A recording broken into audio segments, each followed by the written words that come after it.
नमस्कार दोस्तों, स्वागत है आप सभी का हमारे YouTube चैनल में। दोस्तों, अगर आप ब्लाउज बना रहे हो यानी कि बेल्ट का ब्लाउज बना रहे हो तो आज मैं आपको बताऊंगी दो बातों का ध्यान रखना, जिससे आपकी ब्लाउज की बिल्कुल ये बराबर आएगी और आपके ब्लाउज की जो फिटिंग है वो परफेक्ट आएगी और आपका ब्लाउज जीवन में कभी भी ये जो शोल्डर गिरने का सिस्टम है कभी नहीं गिरेगा। बस आपको मैं जो टिप बता रही हूँ वो आप फॉलो कीजिए तो आपकी ये दोनों सिलाई बराबर आएगी। आमने सामने की ये लाइन बिल्कुल सीधी स्ट्रेट आएगी। यहाँ पे आप हुक और आई की पट्टी लगा करके अच्छे से उसको स्टिच कर सकते हो। तो क्या है वो, किस कारण से हमारे शोल्डर गिरते हैं, क्या हमारी कटिंग में मिस्टेक हो जाती है, किस चीज़ को हम ध्यान नहीं देते हैं, तो मैं आपको बताऊंगी दो स्टेप्स। एक यहाँ पे टक्स का थोड़ा सा स्टेप छोटा सा है और एक नेक लाइन का जो सिस्टम होता है जिससे कि गिरते रहते हैं शोल्डर, उसमें आपको क्या करना है वो बताऊंगी। तो वीडियो को देखिएगा, पसंद आए तो लाइक कीजिएगा और मेरी टिप्स को फॉलो करके एक ब्लाउज बनाइएगा, परफेक्ट बनेगा। आप चाहे कितने ही एक्सपर्ट क्यों ना हो, अगर आपने इस चीज़ को ध्यान नहीं दिया तो आपका ब्लाउज के शोल्डर गिरते रहते हैं। और इस चीज़ को अगर ध्यान करके मेंटेन करके ब्लाउज बनाएंगे तो आपके शोल्डर कभी नहीं गिरेंगे, ये मेरी गारंटी है, क्योंकि मैंने इसको काफ़ी लोगों पे इस जो टेक्निक को यूज़ किया है, बिल्कुल उससे परफेक्ट ब्लाउज बने हैं। तो आज मैं आपके साथ वो चीज़ वो टिप्स शेयर कर रही हूँ। तो चलिए आपको बताती हूँ कि कैसे हमें ये जो ऊपर का बेल्ट और क्रॉस पट्टी कटिंग करनी चाहिए और कैसे उसके बाद उसकी सिलाई करनी चाहिए और फिर कैसे आपका ब्लाउज जो है बिल्कुल परफेक्ट बनता है। दोस्तों, ये तो मैंने कटिंग किया था 44 साइज़ के लिए और किसी की रिक्वेस्ट पे, पर दोस्तों काफ़ी सब्सक्राइबर थे, उनकी भी रिक्वेस्ट थी कि मैम जो हमारे शोल्डर्स हैं ये वाले जो नीचे की तरफ गिरते रहते हैं, तो उनका कारण और सलूशन बताइए। मैंने काफ़ी वीडियोस में बताए हुए भी हैं पर वो शायद उन्होंने नहीं देखे होंगे, तो मैं आज फिर से एक बार आपको बता रही हूँ और जो टिप्स बता रही हूँ बहुत महत्वपूर्ण है, तो आप उसको ध्यान से देखिएगा कि मैंने किस बात को क्यों बताया है, कैसे बताया है और इसका कारण क्या है और इससे जो सलूशन निकल के आता है वो क्या आता है। तो सारी बातें मैंने इस जो वीडियो में मैं आपको अभी बताने वाली हूँ वो सब आप अच्छे से देखिए, ताकि भविष्य में, आज तक आपके ब्लाउज की शोल्डर गिरे होंगे, भविष्य में ना गिरे, इसके लिए मैंने ये आपके लिए एक सबको समझ में आने वाली वीडियो तैयार की है। तो उस वीडियो समझ में आ जाए दोनों पॉइंट तो आप नीचे कमेंट ज़रूर करें कि हाँ आप जो बताया हमें अच्छी तरह से समझ में आ गया है और आप इस टिप्स को फॉलो भी करें। तो इसको हम आगे के पार्ट्स को 2 इंच बढ़ा लेंगे, ये नीचे से 2 इंच एक्स्ट्रा लेंगे और साइड से भी हम आधा इंच एक्स्ट्रा लेंगे। तो ये थोड़ी बराबर में फोल्डिंग है, थोड़ा एक्स्ट्रा फोल्ड कर लेते हैं। अब ये बिल्कुल सही है। ये देखिए 2 इंच बढ़ा ले लिया है और यहाँ पे इसको हम बराबर में ड्रॉ कर लेते हैं। बिल्कुल बराबर में ड्रॉ कर लेंगे चारों तरफ से और फिर इसको हटा लेंगे। तो अब आप आराम से देख सकते हैं कि बिल्कुल बाकी साइड बिल्कुल बराबर में रख लिया है और 6 इंच का नेक हो गया है। ये अब हटा देते हैं। अब इसके बाद हम इसकी गोलाई लगा देंगे। इसको आपको ऐसे गोलाई देना है। देखिए ये जो है ना, ये थोड़ा सा आपको इसको बाहर की ओर लेते हुए ऐसे वापस इस लाइन में मिला देना है। कटिंग ऐसे करना आपको। यहाँ पे हम इसको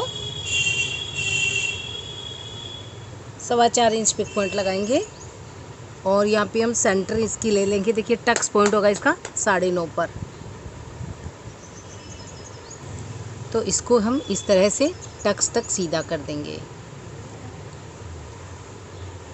इसमें भी इस तरह की इस साइड की जो पॉइंट्स है उसको मिला देंगे, इस साइड की जो डाट आएगी उसको भी मिला देंगे और इस साइड की जो डाट आएगी इसको भी मिला देंगे। ये 4 डाट हो गई है। इस डाट को आपको इतना रखना है, इसको इतना रखना है, इसको इतना रखना है, इसको इतना रखना है। ठीक है। इसकी चौड़ाई लगभग आधा इंच, पौन इंच, 1/4 इंच और ये होगी आपकी 2.5 से 3 इंच की।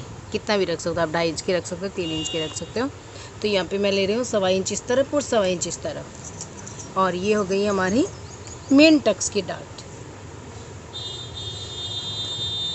इस तरह से अगर आप कटिंग करेंगे ये वाली शेप लगा करके, आपका बेल्ट का ब्लाउज बहुत खूबसूरत और परफेक्ट बनेगा। अब ये जो आर्म होल है इसको देखिए मैं थोड़ा थोड़ा अंदर की ओर लेते हुए यहाँ पे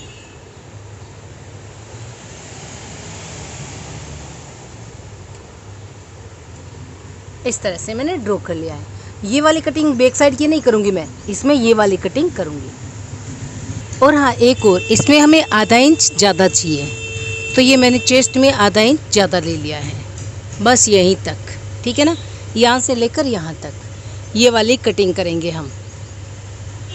ये सारे पार्ट्स कटिंग करने के बाद आगे से इसको नेक साइड की तरफ ओपन कर लेते हैं। और ये देखिए ये वाली गोलाई आप देखिए इसको ठीक से, ये देखिए इस तरह से ये सिलाई लगने के बाद बहुत ही खूबसूरत यहाँ पे पफ आएगा और बढ़िया बनेगा। यहाँ पे हम कमर की मार्किंग करेंगे। फिर से कमर में लेना है कितना, 9.25 इंच तैयार रखना है। 2 इंच का मार्जिन, बस इतना ही रखना है, एक्स्ट्रा उसको कट कर देते हैं।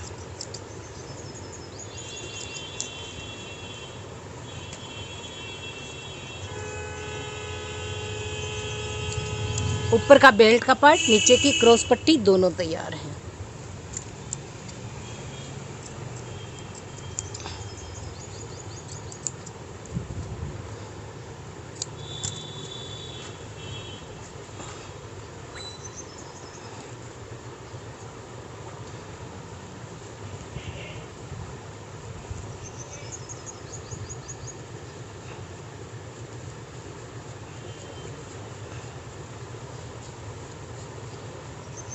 अब चूंकि जैसे हम ये सिलाई लगाएंगे ना, तो ये कुछ इस तरह से अंदर की ओर आ जाएगा, इस तरह से, ठीक है ना।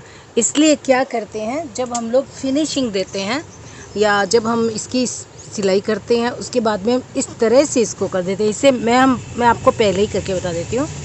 आप इसको इस तरह से कम कर लो, ऊपर से नीचे से ऐसे ही रहेगा, ऊपर से आप इसको 1/4 इंच के लगभग कम कर दीजिए। ये लीजिए।